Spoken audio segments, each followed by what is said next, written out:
podcast, Living Room Podcast. Thanks for tuning in. This is actually the first one I've done since anything's been released, because we've done the first three before they got put online.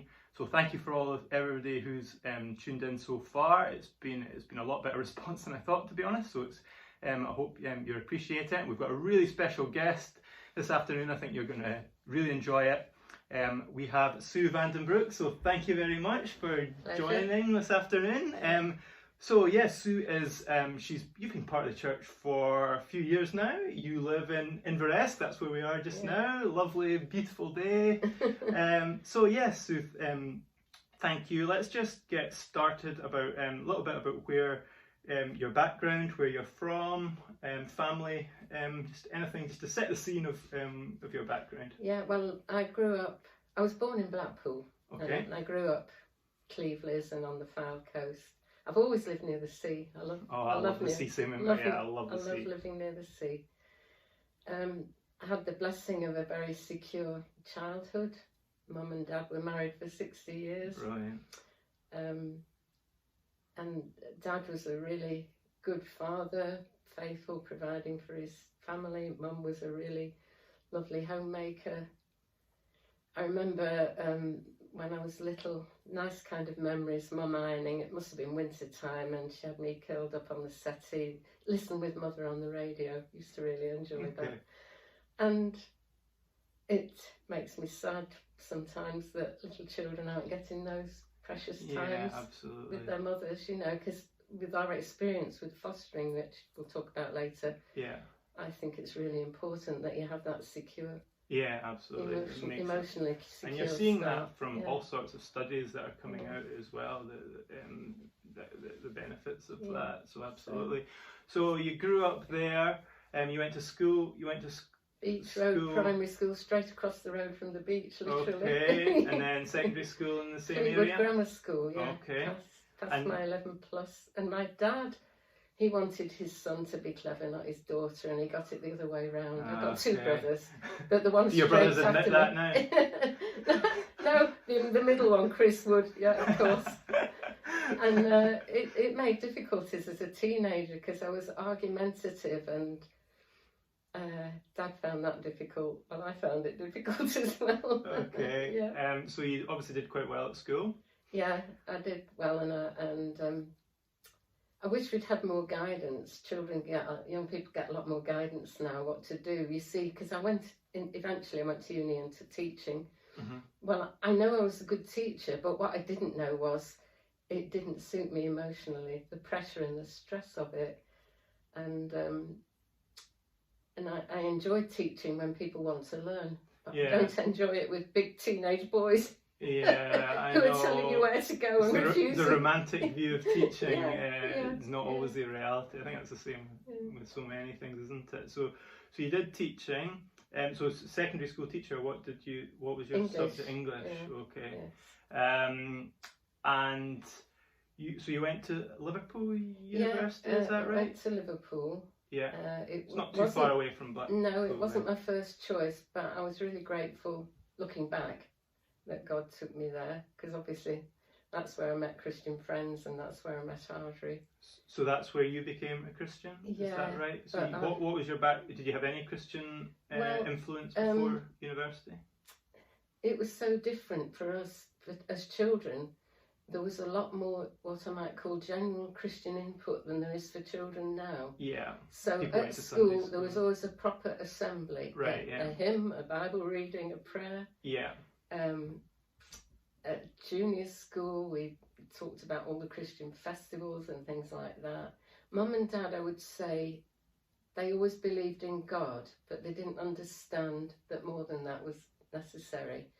But they did decide that they should send us to Sunday school, even though they weren't going to church regularly, because they wanted us to be able to make our own minds up. Okay. So I went to a Baptist Sunday school, and looking back, I'm not sure if they were all converted, but I remember one teacher particularly being helpful. Mm-hmm. And I did Scripture Union exams, but I didn't understand. You didn't understand. I didn't understand the gospel at all. And were you seeking at that point? I didn't know. I wouldn't have known this at the time, but looking back, I think God was causing me to seek Him right from a child. Okay, yeah. My grandma, she was Church of England. She always prayed for all the family. She sent me a Bible when I was about 7. You know, I remember when I was 8, I really wanted to know if God was real. Mm-hmm. You know, how can I find out? Yeah. I've told this story before, but I did this experiment. I cut potato up into a glass of water when I was in the house on my own. And I prayed that God would cook the potato and then I would know if it was real or not. I was so disappointed when it didn't cook.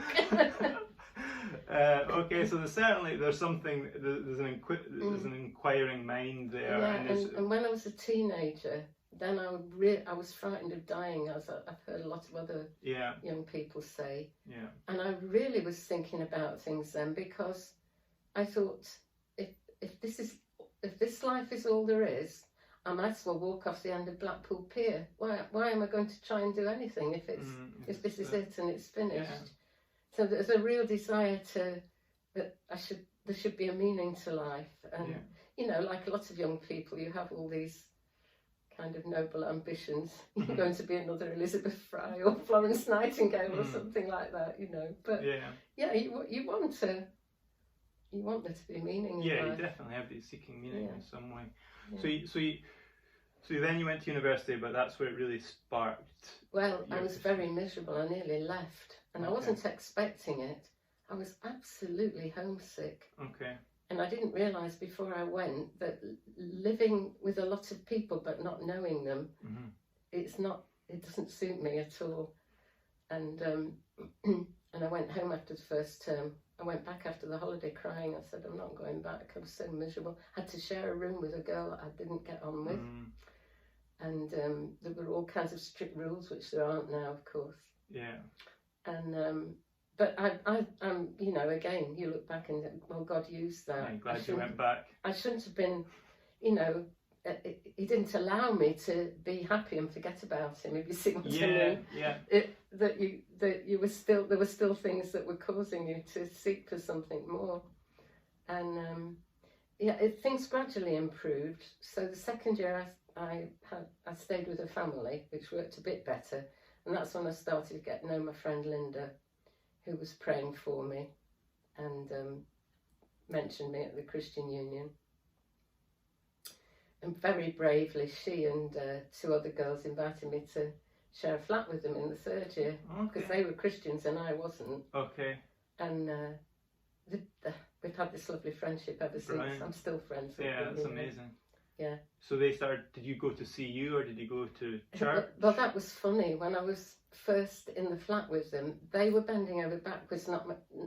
They didn't want me to feel I had to join in with their Christian things, and I was desperate to be invited. And when we finally got over that hump, yes, and I went to see you with them, and I went to Linda's church, which was kind of what is called neo-Pentecostal, very charismatic. And in the end, I couldn't take some of the extreme teaching there. I'm still friends with Linda. It's not a bar to our absolutely. Our being, lovely friends, believing friends. In fact, she came to my dad's funeral recently. But then I started going to Belvedere Baptist Church, which such a privilege as a young Christian, because the minister there was so clear, so thorough in his teaching. I had this really good grounding in the Christian faith. And then Audrey improved on it. So was Audrey going to that particular church? Yes. Yes, okay. Yes. So that's where you met Audrey? Yeah. Okay. So but it was funny because the first time Audrey approached me at the end of a Christian Union, it was a prayer meeting. And I had tried to pray for the first time as a young Christian. Yeah. And I thought, he's coming to ask me out. He was coming to crack my prayer because the doctrine wasn't right. Okay. Anyway, we got over that. So how did you react to that? I was probably very cross, knowing me. I'm sure you stood your ground. Oh, dear.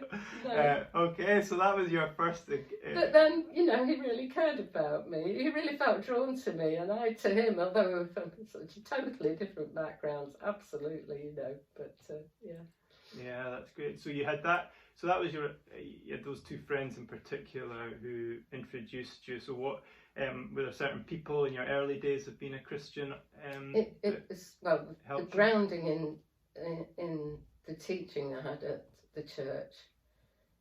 But then, you know, I feel sorry for new Christians now who are on their own, struggling to understand the Bible and everything. We had 2 twin bedrooms in the little flat we shared, so I was trying to read my Bible and read Christian books, and I got somebody to ask questions all the time, you know.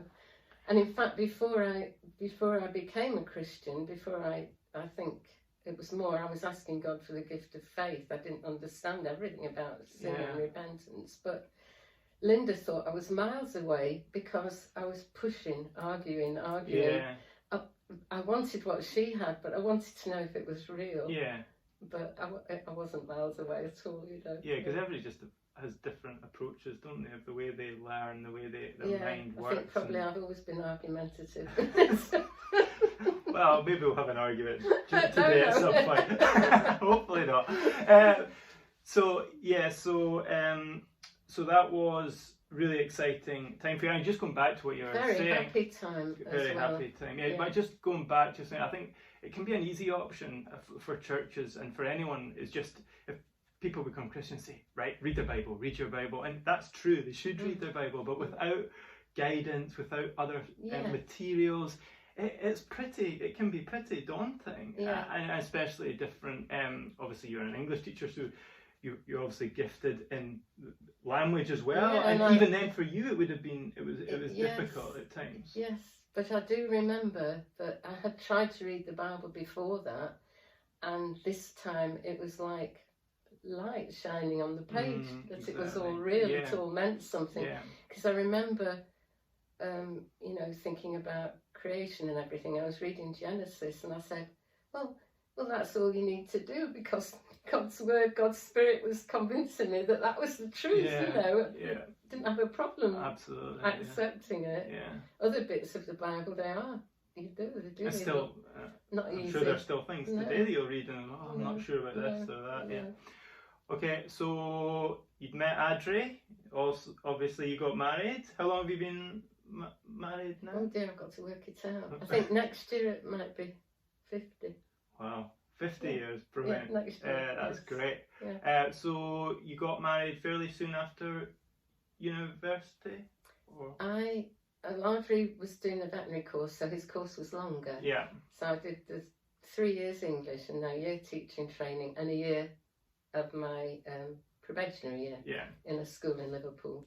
And then Audrey got a job in Liverpool, because I had committed to be at least 2 years in that first job. As it happened, I didn't manage it, but so he got a job in Liverpool, and we were living over a veterinary surgery, which meant we got the flat for free. It was absolutely grotty. I think none of the young people now starting out would live there.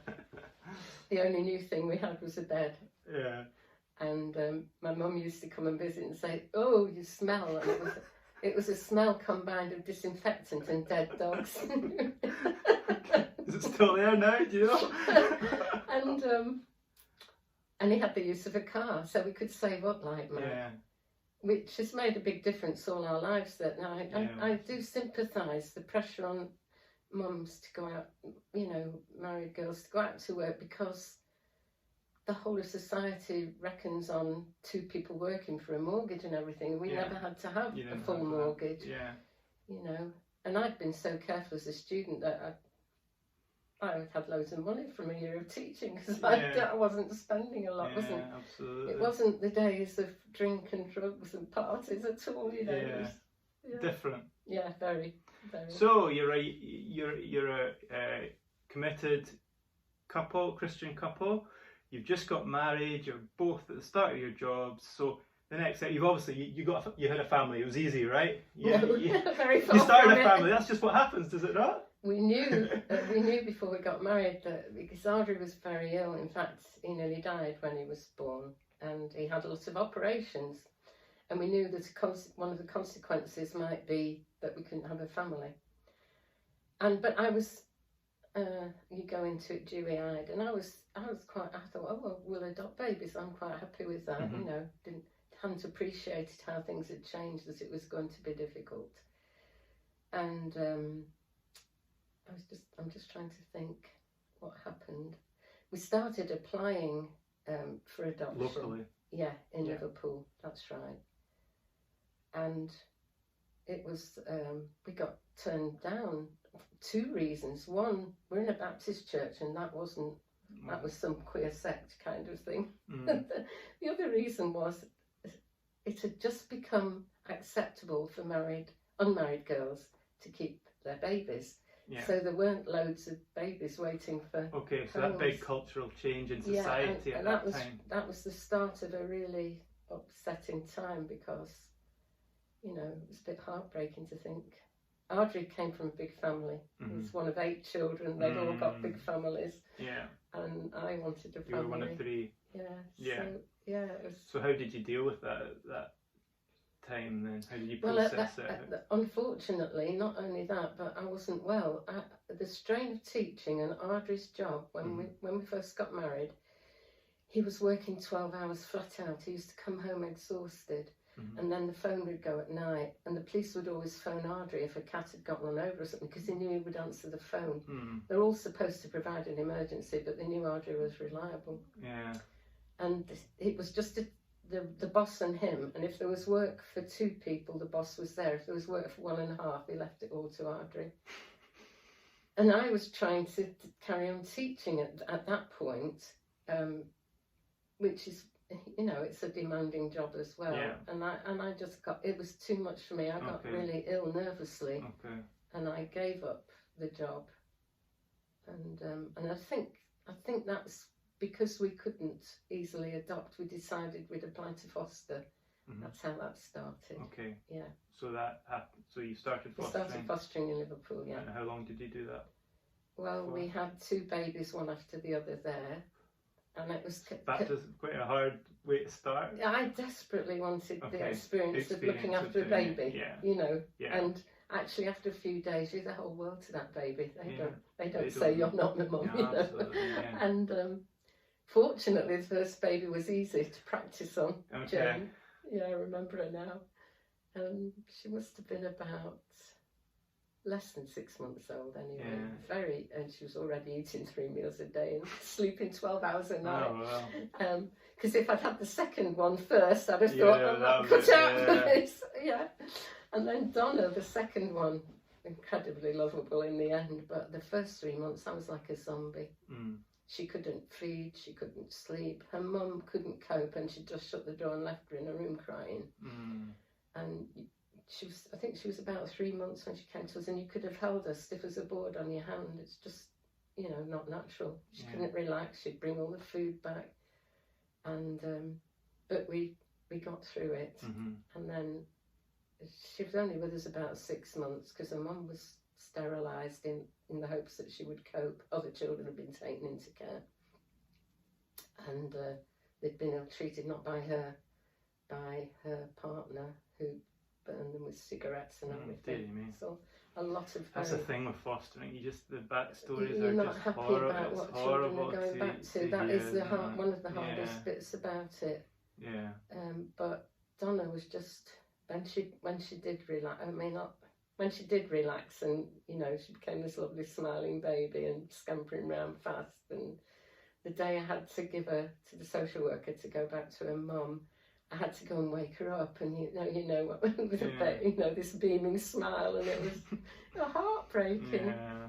I remember discussing it with one of the social workers and saying, "Look, these very young children, they'll never remember me, you know." So she said, "No, but you don't know what good you've done them Exactly. in their emotional development. Yeah. What a difference it's made I to know. them. They do say So. they do say that makes, even from a really young age, it makes a big difference. We did hear about Donna afterwards, because a lovely lady in our church was a health visitor, and she happened to be visiting Donna's family. Yeah. So we did hear for a while That's that good. she's getting on okay. Yeah. So you fostered for a while, but you then looked again at the adoption. Well, no, that was when we came to Edinburgh. Okay. So that's it's well over 40 years ago now. And what brought you to Edinburgh initially? Yeah, well, it was this job, Audrey's job. The Okay. hours was so awful. He decided to, and he said, we're not going to have any church life, because every other weekend he was on duty as well. And then there was no mobile phones. You literally had to be if anchored you were on to the call, phone. you were at home. You were anchored to the phone. And so he decided, and this was the job that came up at Edinburgh University, and we thought we were only coming for 2 years. So I don't know what happened, but we're still here. Well, I do know why we thought that, because all our family were down south. Audrey's were right in the south of England, mine in Lancashire. Yeah. And that was hard later on when we had a young family. Yeah. I had no family support nearby at all. Yeah. Yeah, then we started applying again when we came here. And in a good way, Scotland was a bit behind the times. Yeah. Because it was still not deemed to be acceptable to have children outside of wedlock. It was morally in a good way, not as far on as England was. So we did get accepted, but we knew we would have quite a wait if we were waiting for a baby. So we'd already been approved to foster. So can we do some short-term fostering while we wait? And that was Miriam. Oh, wow. So she wasn't very short-term. No, it didn't work. They tried their best to help her mum to have Miriam back, but it didn't work out. And so we said, well, can't you just stay with us? Because obviously we'd formed a bond with her by then. Yeah, absolutely. That's brilliant. How long did you foster before? I think she was about a year old when I brought her from hospital to start the fostering, and it took another year for the adoption to go through. Okay. But her mum was very brave and did actually sign her consent, realising that, well, if I can't do that, then the best thing I can do is to make sure she has a good home. And so we never met her, but I appreciate that she did that. Yeah, absolutely. Yeah, certainly not always that easy, is it? So that's Miriam. Some of it, most of the people watching this will know who Miriam is. We all, very well known in the church, obviously. So then you adopted again? Yeah, and we adopted Jonathan, and we said, because of Audrey having dealt with childhood illness and a lot of problems, we said we felt we could cope with a child with physical problems and help them, but we had no experience of what used to be called mental handicap. Children like Down syndrome, and we had no experience of that, so we didn't know if or how we would cope with it. So God chose to give us Jonathan, who turned out to be, that was the long-term problem. In fact, everything was the opposite of what the information we were given. He came as a little baby to us, straight from a loving foster family in Preston Pans. Oh, right. Lovely family they were. Yeah. He was never left to cry. They had children. It's handed round from arm to arm. So he went right from a loving foster family to us. And we were told he had a heart problem that wasn't serious, and it turned out to need major heart surgery when he was 2. Wow. Bowel disease, which was serious, but it's well managed now. Okay. And that he definitely didn't have I don't know how you call it, developmental delay. Okay. Although I know, reading about it since, there was every sign. Okay. Because he had the very wobbly head, poor muscle control. Do you think was it just not well known about it was the research at that time? I honestly wonder if that consultant who we went to talk to about Jonathan, he was seeing him down at the hospital in Leith. I honestly wonder if he thought, this is the chance of this child not ending up in in an institution, you know, and Yeah. I don't know, did he play it down? But I don't resent it anyway, because I Yeah. believe it was God. We believe with each of our children that God brought them into our family. Absolutely. That it wasn't chance. I think for everybody that knows you and the family would agree with that. I think it's definitely but God's it's been providence very and very sovereignty. useful talking with. Over the years, I've met a lot of parents with dealing with children with disabilities, of course, and it's been, and also people who say, "Well, I couldn't have done that," and it's been a very useful way of talking about your Christian faith. Yeah. To say that, well, you know, God had a purpose bringing them to us, and therefore He would give us the strength and the grace. Yeah. But it must have do been it. hard for you as a family. What were the hardest parts? Do you mean with Jonathan? Yes. It wasn't so hard when he was little. Okay. I think what's hard for every parent to accept with a child who isn't developing as they should is they won't catch up. They'll actually get further behind and probably get stuck at some point of development. And the sort of things that used to distress me a lot was like Jonathan standing watching children playing in the street, and he couldn't because it wasn't safe. And so he would get upset himself. He would understand. He didn't then, you know, but he was always trying to escape, which was also a nightmare. Yeah. We've often had to have search parties for Jonathan and pray that he won't get run over before you find him. Yeah. It's enough. Audrey and Miriam have always been very close. Not that I don't love Miriam, but it's interesting. They've always been very close. And Jonathan with me because I could understand him when he couldn't express and you sort of this very close relationship you have with a young child has just carried on with Jonathan because and even now he'll blank out Miriam and Audrey, but he'll always run and give me a hug, you know. So, Well, I'm sure you'll agree that was fascinating to hear from Sue. The bad news is that's all we've got time for today, but the good news is we've got more next week. So tune in. Thanks. Bye.